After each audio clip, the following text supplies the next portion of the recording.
Nah, yaumul kiamat itu kapan? Kapan yaumul kiamati? Dan khalidina fihi. Nah ini, jadi panjang. Khalidina fihi abadi nanti di akhirat. Kalau dia orang dengan kekafiran, a'rada anil Qur'an berarti selamanya. Berpaling dari Al-Qur'an berarti tidak masuk wilayah iman, maka ia akan mendapatkan hukuman khalidina fihi di hari kiamat nanti terus-menerus merasakan beban itu yang tidak ada akhirnya. Tidak ada akhirnya. Kalau sudah tidak ada akhirnya kan panjang. Sepanjang masa. Jika dunia 1000, 10.000, 2000 atau pendek. Jika hukum akhirat ini panjang tidak berbatas. Lalu hukum dunia, biarpun dikatakan bumi atau kehidupan di dunia sudah bahkan dikatakan puluhan ribu tahun, jika itu diletakkan dalam kehidupan di akhirat pun nggak kelihatan.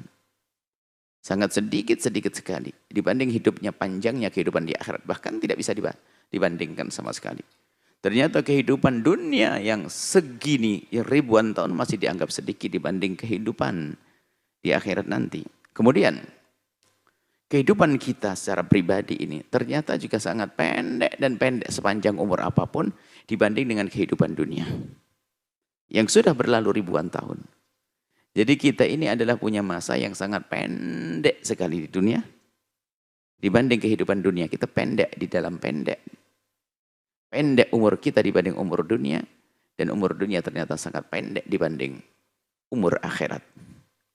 Disebutkan khalidina fihi.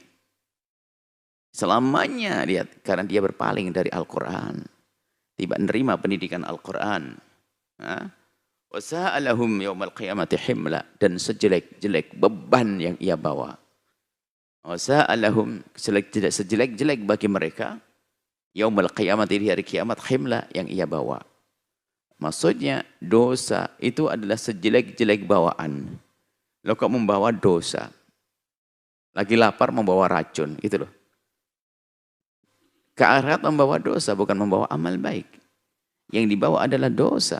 Karena yang dibawa dosa maka beban dia. Tersiksa dia. Berat dia.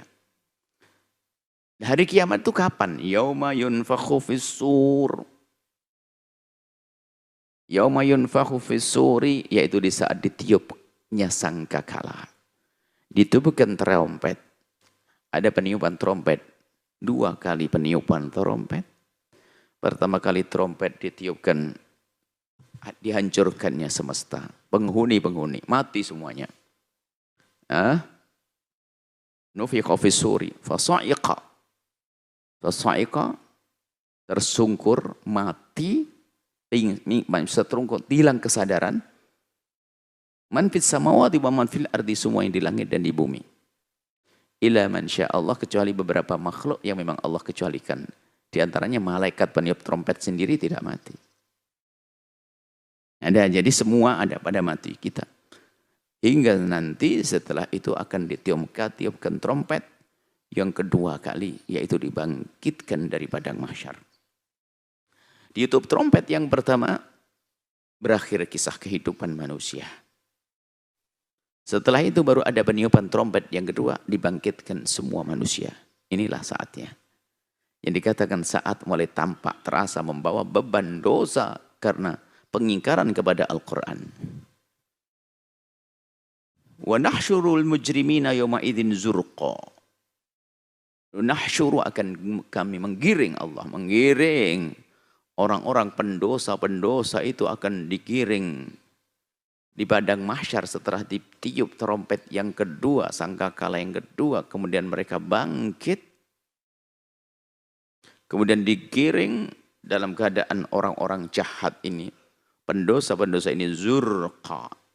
Zurqa ini adalah biru. Biru. Jadi ternyata warna biru ini warna menyeramkan. Orang dipukul memer jadi biru. Wajahnya dihajar habis biru. Membiru. Ini gambaran tentang suasana yang mengerikan di padang mahsyar yang mereka ketakutan. Dan mereka ketakutan sehingga dikiring wajah-wajah mereka adalah tampak biru. Zurqa. Menyeramkan. Artinya dalam keadaan dia tidak baik-baik. Bukan seperti yang lainnya, ada hamba yang digiring di padang mahsyar laksana kilat. Sekejap, bahkan dikatakan padang mahsyar yang puluhan ribu tahun. Itu hanya dilewati oleh orang-orang pilihan Allah, para kekasih Allah. Dirasakan oleh mereka seperti ma baina dhuhri wal asri, seperti di antara waktu zuhur dengan asar, singkat sekali. Seolah-olah baru dikumpulkan, tiba-tiba sudah di tengah-tengah surga. Nah inilah orang-orang yang beriman. Tapi yang a'rada, yang berpaling dari Al-Quran, dia ketakutan di padang mahsyar, kebingungan. Tidak ada tanda kalau ini ke arah barat, atau ini ke arah timur, ini menuju kemana, enggak ada. Kalau bahasanya seperti orang diiteri, diayak. Kalau ada ibu-ibu dulu, zaman dulu dengan satu namanya tampah begitu, yang bulat begitu, kemudian kita ada padi atau apa, kemudian kita gerak-gerakkan begitu, kita putar begitu. Ya begitulah keadaan orang di padang mahsyar, sebab ke barat dan ke timur sama-sama enggak ada tandanya. Sama-sama enggak jelas arahnya mau kemana ini, cuman tiba-tiba mereka pada akhirnya dihadapkan kepada jembatan Shiratal Mustaqim. Di antara mereka ada yang melihat tapi kecil banget dan dia harus melewatinya, sehingga tidak lama kemudian pun juga akan kecebur ke neraka. Ada lagi yang sama sekali tidak melihat tapi kenapa disuruh masuk dan berjalan lalu kecebur ke neraka.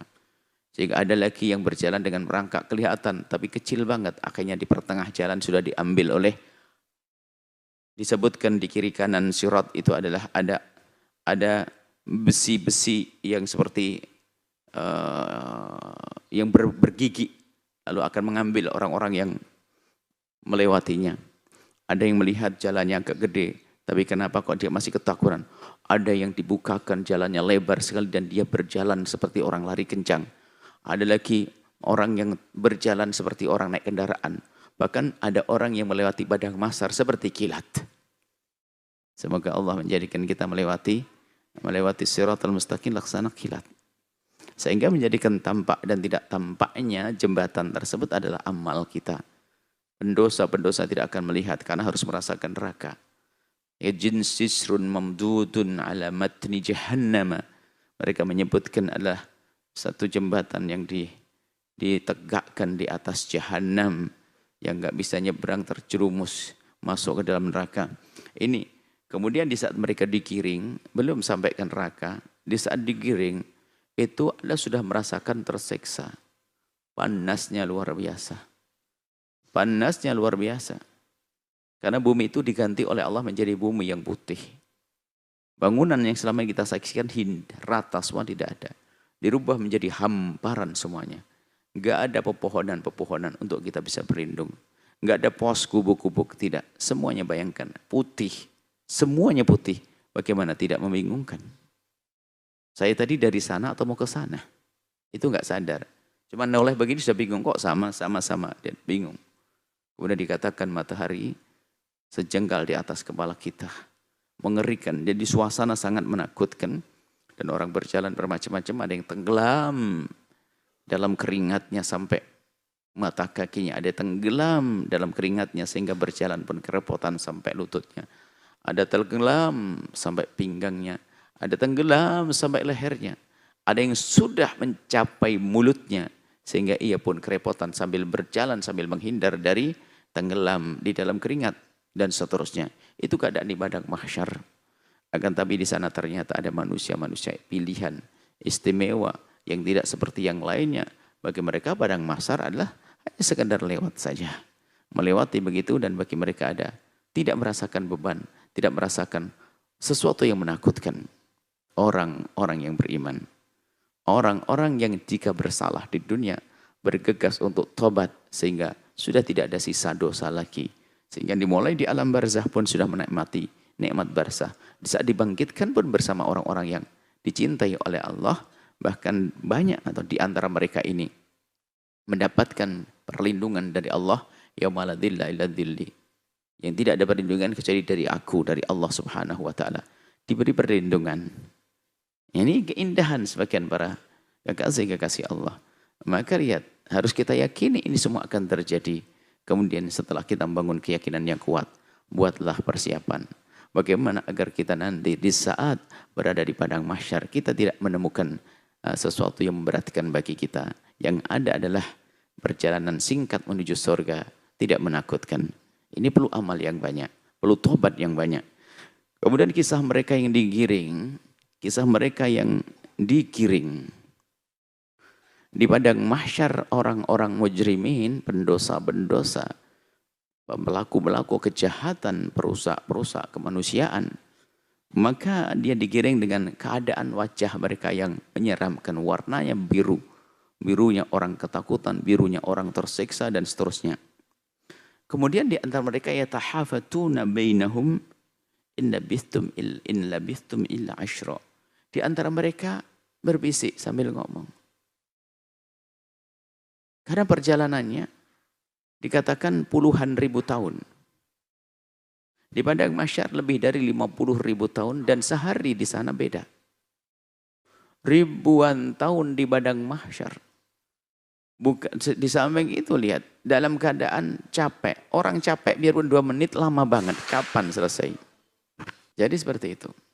Kalau kita berada di sebuah tempat tidak nyaman, 10 menit kayak 1 jam. 1 jam kayak sehari.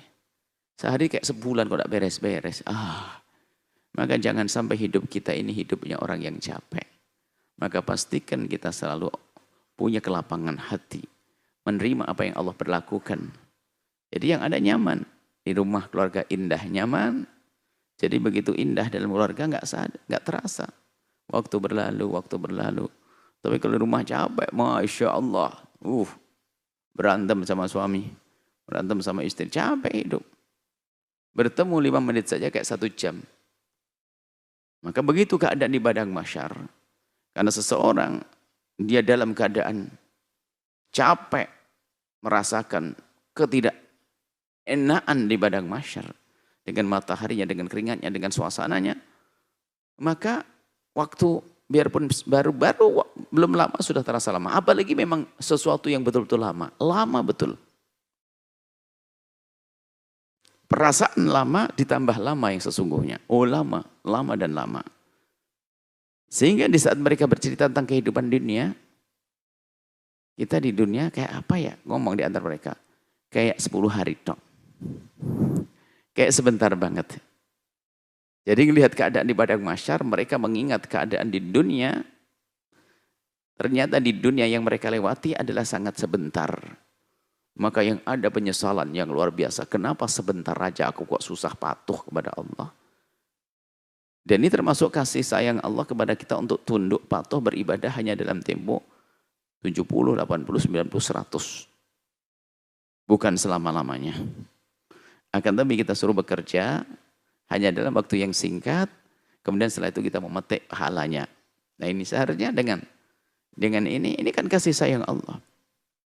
Untuk berjuang di dalam hidup kita yang sudah terbatas ini. Untuk menggapai kebahagiaan yang tidak berbatas. Yang tidak berbatas. Terus sepanjang masa. Di akhirat nanti. Nah ini. Orang-orang yang dalam dosa. Kekejaman, kekejian. Dalam kemaksiatan. Maka dia menemukan sesuatu yang memberatkan. Di padang mahsyar. Fatuna bainahum. Kalau berjalan sampai yang bisik. Berapa tahun kita di dunia? Ingat enggak? Kayaknya baru 10 hari. Sebentar banget di dunia ya. Iya sih, sebentar banget ya. Kenapa kita tidak patuh? Sebentar banget. Jadi dunia yang ia lewati sampai 90 tahun itu terasa sebentar sekali. Sampai ditanya berapa hari? Kayaknya 10 hari saja sih. Terasa 10 hari. Ini. In labithtum illa ashra. Sepertinya kalian itu tidak tinggal di mana? Di dunia kecuali hanya 10 hari saja. Singkat. Allah berfirman, nahnu a'lamu bima yakulun. Tentu Allah lebih tahu apa yang mereka katakan. Mereka perkataan yang tidak berguna lagi. Itu kan penyesalan yang tidak ada artinya. Kenapa cuma 10 hari saja waktu yang singkat kita enggak patuh. Sholat pun ternyata sehari cuma 5 waktu, bukan 24 jam suruh sholat semuanya. 5 waktu pun hanya mengambil beberapa menit, 3 sampai 4 menit satu sholat. Ternyata dari waktu yang 24 jam hanya untuk Allah, sholat 25 menit, nggak sampai 20 menit cukup. Tapi kenapa aku tidak mau? Maka penyesalan di atas penyesalan terus. Nahnu a'lamu bima yakulun. Allah Maha tahu apa yang mereka bincangkan, mereka omongkan, mereka bisikkan di antara mereka. Idh yaqulu amthaluhum tariqatan. Nah, ada yang berkata di antara mereka yang paling benar di dalam memaparkan, merasakan, menyampaikan di antara mereka amthaluhum yang paling benar pendapatnya tuh ngomong apa? In labithum illa yauma. Kalian tidak tinggal di dunia kecuali hanya 1 hari. Wah, lebih sempit lagi. Maka yang paling benar yang mengucapkan di padang mahsyar nanti adalah yang mengatakan hidup dunia sangat singkat. Karena memang betul dibanding tersiksanya mereka sangat singkat. Disitulah maka semakin kuat penyesalannya. Ya Allah suruh sebentar aja nggak mau sih. Akhirnya jadi gini, coba kita sabar sebentar di sana. Gitu. Coba kita sabar sedikit. Coba kita bertahan sedikit. Karena mereka tidak bertahan dengan menjaga selama tempo yang sangat terbatas, maka mereka akhirnya menyesal.